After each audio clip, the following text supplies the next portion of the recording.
What is happening, everyone? Welcome back to G-Ball Vision. Thank you for stopping in. Today I have for you guys some oldies, but some goodies. We're taking a look at some older knives that are still going to make a fantastic EDC knife even today. Before we get started, double check and make sure you are subscribed to the channel. I'd love to have you here. And before you head out, do me a huge favor. Hit the thumbs up button. Greatly appreciate everyone. Really helps push the videos out there so more people get a chance to check them out. And feel free to let me know what you're carrying in your pockets today down in the comments. Love hearing from you guys. So the first older knife that we're going to take a look at is the Kansept Main Street here. Now, when I say older, I don't mean decades upon decades. I'm just saying knives that came out over the last couple of years, and they're still going to be right now today a fantastic knife. And this knife is easily a couple of years old at this point, and it's coming in 154 cm. Now recently Kansept has switched over to 14C, but they have their new Tenable Knives line out, which is their more affordable brand. So I don't know what quite is going to happen with Kansept, Tenable, what steels they're going to be using, and what price points each company is going to be sticking with. So it should be interesting to say the least. But we have dual thumb studs for deployment, extremely snappy action. We have that fantastic modified Wharncliffe sheep's foot style blade, textured G10. We have a nice milled matching clip. Great action, great size, great performer, and a fantastic blade shape for EDC and work type purposes. So here's a knife that came out a couple of years ago through Artisan Cutlery. This is a Ray Laconico design. It's called the Sirius. It's RPM 9. We have a nice drop point blade. It's coated. We have a single stud and a front flipper for deployment. And this thing is extremely snappy, guys. And in Ray Laconico fashion, we have a fantastic front flipper. You can just get a ton of leverage on this thing, and it's a very well done gentleman style knife in my opinion. We have their nicely finished G10.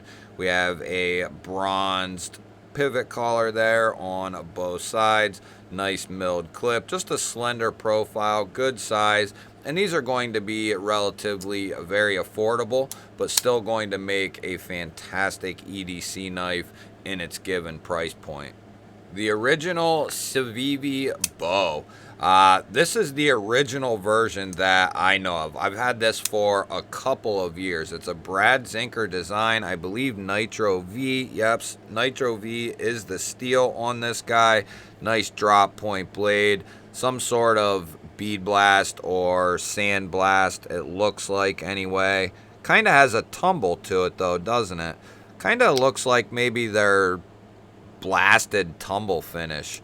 It's not too bad. It does take wear and tear pretty good. We have these red marbled carbon fiber scales. Nice clean knife, deep carry clip in Civivi fashion. And this has a very minimal profile with a very minimal flipper, but it's designed in such a way that you can do the light switch very nicely as well as the push button, and it is extremely snappy in either way. Very comfortable, more of a secondary carry for me, but a knife that's been around for quite some time and still would make a fantastic EDC knife. Next up, we got one that came out from CJRB a couple of years ago, the Ruffian. This thing was one of my favorite knives that I wish they would have put out in a premium model. It's a Dirk Pinkerton design. We have this beautiful modified Wharncliffe style blade, coated, RPM 9, very affordable though, like 50 bucks or so. Nice generous cutout for deployment, extremely snappy action. We have G10 for the handle material, open construction. We have a lanyard tube back here, deep carry clip, will be reversible, and everything is recessed. Aluminum pivot collars. Just a great looking affordable knife, but this thing performs very well because when your hand is straight, you have that nice low tip with a straight edge. It's just going to be great for all kinds of tasks, specifically EDC. With that pokey tip there and the long straight edge, this is going to be great for a multitude of different tasks. I wish they would have put this out in a premium version. Maybe someday they will. But even as the knife sits, it's a fantastic EDC knife even today. This next one is an easy no-brainer. This is the affordable Kizer T1.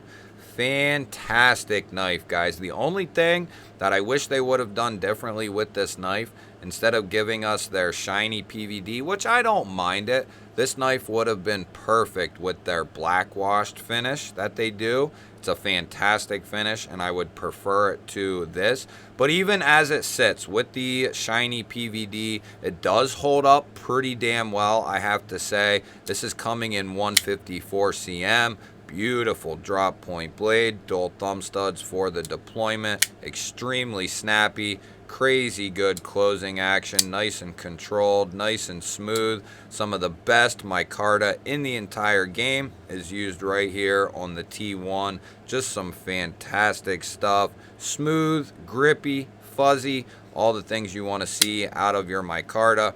We have a G10 backspacer, deep carry clip, screws are recessed. Not going to be lefty optional, but the clip is nice and minimal. Love the design of that pocket clip. Very comfortable in hand. Great size. Great materials. Great price point. If you're looking at, $70 or so in that, area, the T1 is an ultimate consideration in my opinion. Fantastic EDC knife. At this point, this knife is going to fit into this category for me as well. The SOG Terminus XR has been out for several years at this point, and a lot of times I've seen this knife come in around the $50 price point. Now, we are going to be getting D2, but we are at that $50-ish price point. It is cryo-treated. We have a nice stonewashed drop point blade, and I have not had a single issue with corrosion with this blade, and sometimes I do have issues with D2 where I live, but with this finish and, with this D2 in particular, I've had this for a couple years and not a single issue with corrosion. We have textured G10 handles, a nice ultra deep carry clip, G10 backspacer. Not going to be left-hand friendly on, or no, yes it will be. They do recess it from the butt end. My fault, excuse me. It is left-hand friendly. I was going to say I thought it was.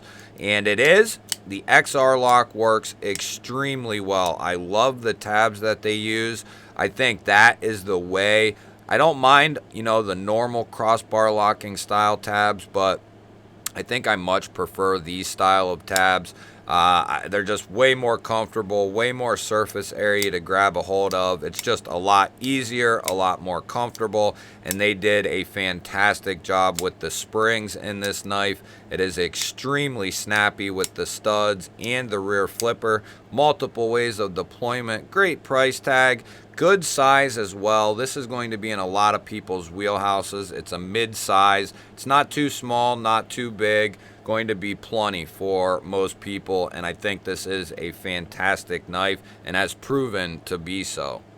This knife will also fall into that category, the Real Steel Sacra, and man, did this knife open my eyes up to a whole new world, which is Real Steel. They make some incredible knives. This particular one is going to be coming in K110. We have this crazy good drop point blade that comes razor sharp out of the box. Great sharpening choil. Nice, comfortable thumb studs in order to open this knife. Very good tabs for the crossbar lock. They are very grippy, very easy to get a hold of. We have G10 on textured G10. We have their taco style integral frame. Nice deep carry clip that's been recessed. It will be left hand friendly as well. Just a perfect secondary carry in my opinion as far as size, weight, everything. This is a great, it would be a primary, you know, for some people, but for me personally, a great secondary, but I could easily see this being a primary. Fantastic knife that I would love to see also in upgraded materials someday. We'll have to see about that, but even as this knife sits, it's a fantastic EDC knife to take a look at. The original off-grid knives Enforcer. It's been around for a little while at this point. We have a beautiful modified sheepsplit blade with their black wash finish, coming in 154 cm, great steel choice. Flipper tab is very well executed. This is the type of knife you want to get if you're looking for something that's going to be dependable in some rougher environments. Yes, it is only a liner lock, but this knife has proven to be ultra reliable and ultra tough, along with a plethora of other off-grid knives. We have a recessed clip there along with the screws, going to be reversible for our lefty brothers out there. Weight relief there. We have some internal milling, great closing action, nice snappy opening action, and these come in at a very good price. A lot of times, I want to say like 70 bucks, you can get 154 cm, some really nice textured G10 for that ungloved hand. It works tremendously well, and for the gloved hand, it's going to work equally well. And then you have that flipper tab, so you can actuate the knife with a gloved or ungloved hand very easily, and you have that great blade shape for, you know, all kinds of EDC and work related tasks. The off-grid Enforcer is definitely a grand slam. The Petrified Fish Mini Beluga has been around for a couple of years, and when it first came around made a massive splash, and I still think it holds true even today. Coming in 14C28N, we have this nice big belly drop point blade. It has a high polish sandblast finish to it. We have a nice long fuller and a front flipper for the deployment. You can easily get to that fuller for the reverse and thumb flick. Front flipper is really well done. They have this nicely tuned on the opening action, nice and snappy. Great closing action as well, especially for a little bit smaller of a blade. Great closing action. We have some semi-contoured G-Mascus handles here, G-Mascus backspacer. Just really good fit and finish overall. We do have a ultra deep carry that's been recessed behind the scales there, and it will be left hand friendly. This thing is a fantastic knife, especially at its price point. You guys will have to let me know, what are some of your favorite older knives that would still make a great EDC knife? I will take those inputs and suggestions and comments, and maybe I will formulate another video just like this one based off your guys' recommendations. I love hearing from you either way. Don't forget to hit that thumbs up button. I always appreciate it, everyone. And if you're new here, we release videos just like this one every single day. Hit the subscribe button, ring the little bell. I would love to have you here. Otherwise, guys, I'll throw up a couple of new videos. Go check one of them out. Have yourself an awesome day. Thanks for watching. I will catch you on the next one.